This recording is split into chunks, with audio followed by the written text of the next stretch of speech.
Hi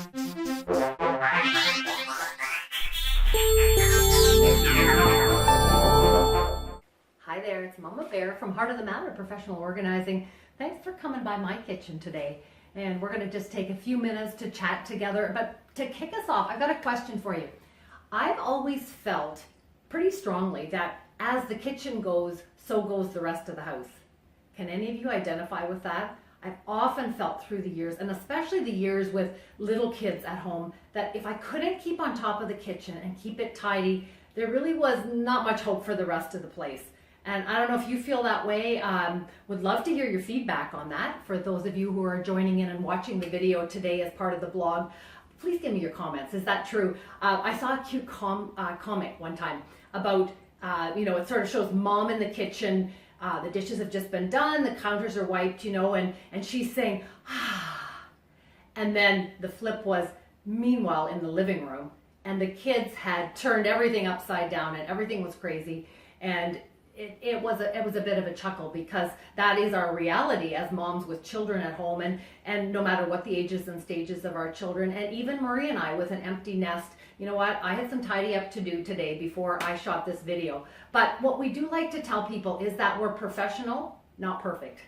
That means that for the most part, everything in our house has a home, because we've talked about that so often, that being organized, the very foundation of that is that everything needs a home. So yeah, in my house, everything has a home, because, well, that's my nature. That comes naturally to me, and I'm okay to do that. But is everything always in its home? No. Usually there are dishes sitting here that either have been rinsed because they're not going in the dishwasher, or they're the water bottles that have been rinsed out, or they're any number of things that are laying around here beside my sink. Do they all have a home? Yep, they all have a home, but they're not always in it. But the thing about the kitchen and any place in the house, if everything has a home, then tidy up is pretty quick. And so really in pretty quick order, I got ready to shoot here today because everything did have a home. So the corner of the kitchen that we're in right now, I just want to touch on a few things, and just to share a few quick ideas with you, sort of just in this zone of my kitchen. So first of all, I guess we'll just start over at this side. The upper cupboards above my fridge. I find that I can store a lot of things in there because I bought special racks that are intended for storing things upright. You can get them in stationery stores for file folders and that kind of thing, but you can also get them at hardware and building supply stores. They're the white coated metal. And look at all the things I've got standing up in there. I've got my different sizes of Pyrex dishes. I've got fancy serving plates. I've got my muffin tins. I've got my cookie sheets. I've got my pie plates. I've got a lot of stuff up there. And if that was all stacked, that would be a pain in the butt to deal with that. First of all, I would need a stool to get up there. Second of all, it's very deep. Things would get pushed to the back. Things would be stacked and they would be hard to access. Which means if they're hard to access, then in turn they're hard to put away when the time comes to put them away. Like, yes, this might be its home, but it might be hard to put away. So think about that. And because of the fact that I'm like mid-height and I can access these things just on my tiptoes by catching them, but you might need to have a stool if you're going to use your space like that. But I would highly recommend it to use it that way. The fridge. Okay, so one idea that I had read about just recently, I'm just going to grab in my corner cupboard here, these clear plastic cutting mats. Now this one's well used because I do like using these, so I would get new ones if I was going to do this, but I heard the idea to put them into the fridge, and they do fit perfectly. I've got glass shelves, and you know what? If you lay one in there, it fits perfectly. And I think it's kind of a good idea because as they get messy, you can pull them out and wash them and easily slide them back in, which is quicker and easier, I think, than pulling the whole glass shelf out. Or I often find too that if I just do a quick run over the shelves with my dishcloth, it often cleans up the spill or whatever's there, and that's okay. But also then they get really cloudy and smudgy and all that kind of thing. So I don't know, that's something you might want to consider with these plastic cutting mats. Again, something that you can get at the dollar store or the hardware store. So moving our way around. So we're coming to the sink area here. I leave my dish soap out That's the one thing that I do leave out by my sink here. I've got it just because I like the color here because it kind of goes with my kitchen. I opted for a clear squirt bottle to put here. Doesn't matter, you can choose whatever you want, but that's something I reach for a lot. So in that whole concept of work smarter, not harder, you know what, to have that really handy, that's good. That's something that I use regularly. Okay, as we come under here. Now, this is a product that I really like.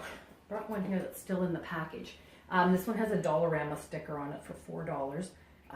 Sometimes they have them and sometimes they don't. And I know that they do have them at the hardware and building supply too. But this is an over-the-cabinet towel bar. So just a little one, like less than 12 inches, probably 9 to 10 inches across. And for me, they fit perfectly on my cupboard doors. So I've got one on this side, which is for my Windex and the rag, because with these stainless steel appliances, I tend to be wanting to, especially the dishwasher, wanting to be cleaning the front almost daily because it's pretty bad looking. The fridge doesn't seem to get as smudgy, but I want to have this handy, work smarter, not harder. I don't want to store it somewhere else with my cleaning supplies. I also have a bin under there that I got a travel mug at the dollar store because I wanted something that, sorry, not the dollar store, the thrift shop, something that wouldn't fall over. So it's got the handle on it so I can hook it over the edge of my bin. But this has my different brushes in it. My brushes for my vegetable, my brush for my water bottles, my brush for my frying pans. And I can just hook it over the edge, and that way it doesn't go anywhere. It just stays in there. And you know what? I'm realizing that you can't see that, can you? Sorry about that. I'll shoot it down there for a minute. Under my sink, sorry about that. Under my sink, I've got a plastic bin in there so that if there are dishes, like the dishwasher's clean and I haven't got to emptying it, but I want to quick tidy up my counters, I've left myself space there to deal with that. I also have my compost under there and those over the door hooks on both sides. So Windex and rag over here. And on this side, I keep my dishcloth and my vinegar in a spray bottle, which I use that vinegar to spray my fruits and vegetables.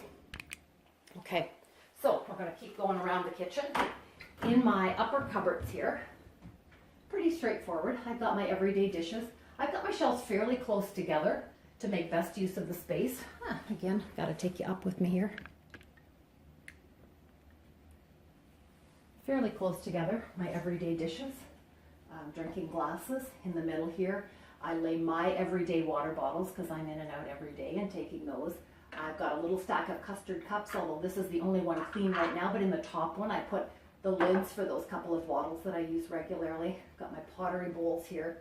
I've got extra glasses up here. So these are the ones that I don't need all the time. I need them when all the kids come home, but I don't need them every day. So what I like to use are these green glasses on a regular basis. So I've got them there in prime real estate, and then up out of the way, I've got extra glasses so that I can easily access them. I also have extra bowls up there. I've got, you know, what we need down here. And then this is the one I wanted to talk to you about. So this bin, I can catch it with my hand and grab it down. And what I've got on the front are, the label is thermoses and travel mugs. And that's what I've got in here. This is my boundary. It's easy for me to throw, like here I've got one here sitting. It's easy for me to throw travel mugs in there. There's 2 of us in this house, so I've got a variety. I've got a couple of different travel mugs that we like to use. I've got a couple of insulated, one that's not insulated, just with the rubber lid. But for us, this is enough. If I had more than that, it's going to take up more space in my prime real estate than what I feel that it's justified with. Because really, how many travel mugs do you use? Travel cups do you use? So I want you to think about that in areas of your kitchen, about using a bin for a boundary. Now the other thing you might be thinking is, okay, well, you know, what's wrong with just setting the travel mugs there? Well, the challenge with that is they get knocked over, they get too far back to grab, or you end up pushing a whole bunch to the back and you've got 2 or 3 at the front that you actually use. So why not create a boundary, put it in to the bin, and then it's super easy just to pull them up and down like that. Also, I will confess that lots of times I rinse them out and I throw them up there without drying because they're going into a plastic bin and the air can get in there and everything dries up, and it's quick and easy to do it that way. What else have I got? Okay, I'm going to just come over and bring you down a little bit here. So I have a corner cupboard here with a Lazy Susan in it, and I put another one of my door hooks on here over the door racks. So that's my tea towel hand towel that's hanging there. So again, it's got a home. It's not laying around on the counter. Personally, if I'm having company come in and my entry door is right here, so everybody sees my kitchen full on when they come in, I don't really like tea towels hanging on the bars of my dishwasher and my stove. Sometimes if I've got a whole lot on the go, sure, I do that so we can get them dried up in a hurry, but my tea towels don't look that great anymore, and I really don't want them hanging out where everybody's gonna see them when I feel like I've got my kitchen tidied up anyway. So that's where I put it in there.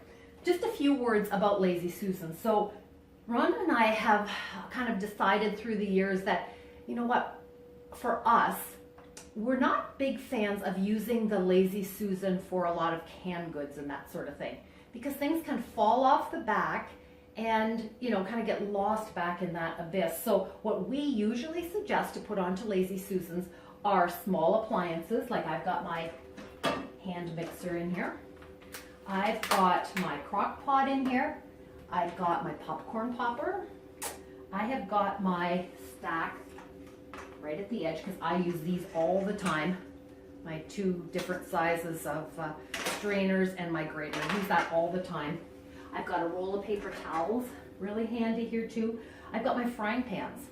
I use them a lot on top of the stove for a lot of cooking and stir fries and that sort of thing. So to me, that's a really good spot to have them because I don't have a lot of cupboard space. We'll show in another visit to Mama Bear's kitchen over in another section where I do have my cooking and saucepans. But for today, I will tell you that I keep my frying pans in there. The other thing I have, let's see if I can do this without making a big mess. Okay. I have a bin here. I'm going to see about what size that is. And that is for my oil and vinegar. So I opted to set the bottles into there instead of setting them right on the rack because they're often, not usually, but often messy. You know, the oil can leave marks and that kind of thing. So I set them right into that. And again, I've got that right at the front because that's something that I use quite often. And the other thing I have right at the front, down at the bottom, is Murray's banana basket. He's the one in the house that eats the bananas. So again, I don't really want them on my counter. That's all personal preference. But to me, I keep my counters pretty empty because it's less visual clutter in the kitchen. And again, if everything has a home and it has a spot to be tucked away, then that's awesome. You can tuck it away. The only things that I keep out on my counter are my kettle and my coffee maker because we use those a lot, and I realize that that is out of your sight. But you know what? That's another whole visit to Mama Bear's kitchen when we have an opportunity to talk about setting up zones and talking about the beverage center, because that's where all the things for making tea and coffee go. So anyway, back to my question at the beginning. I'd love some feedback from you. Do you have that same idea that I do, that as the kitchen goes, so goes the rest of the house? That it's a challenge for us as adults in the home to sort of keep on top of the kitchen because because we're in here so often, there's no getting around the fact that we're in here for breakfast and lunch making, and we're in here because the junk drawer is in here, and we tend to come here then and write notes. We're here because maybe it's our front entryway. We're here because it's the pass through on our way to somewhere else.